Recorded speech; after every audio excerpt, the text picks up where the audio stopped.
Les travailleuses de rang offrent du soutien aux producteurs agricoles de la région en détresse. Elles seront maintenant 5 à parcourir les territoires agricoles de la région. Un besoin essentiel en raison des enjeux reliés à la santé mentale grandissant chaque année. D'année en année, ils ont des nouvelles financières qui sont pas des bonnes nouvelles. Ils ont des nouvelles augmentations, des intrants, des coûts d'intrants qui explosent. C'est un stress. En général, tout ce qui est financier dans les entreprises agricoles est clairement un stress.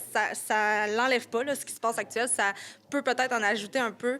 Mais nos agriculteurs sont aussi des gens comme vous et moi qui vivent toute autre difficulté là, au niveau familial, interpersonnel, qui peuvent avoir des enjeux de sommeil avec des enfants. Les problématiques qu'on touche là, dans nos services ne touchent pas nécessairement que l'anxiété due au financement.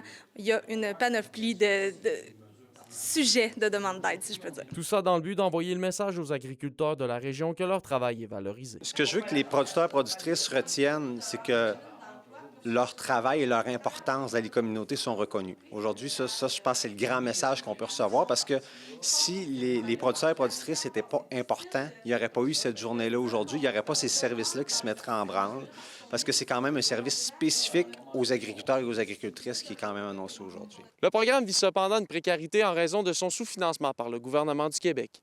Les 3 centres de prévention du suicide de la région responsables du projet sont présentement en campagne de financement dans le but d'assurer la viabilité du projet. En ce moment, on n'a pas de plateforme là, qui est dédiée au travail de rang en Abitibi-Témiscamingue. Là, par contre, si jamais les gens voudraient nous contacter, en fait, la page Facebook des travailleurs de rang de l'Abitibi-Témiscamingue pourrait être le bon moyen de nous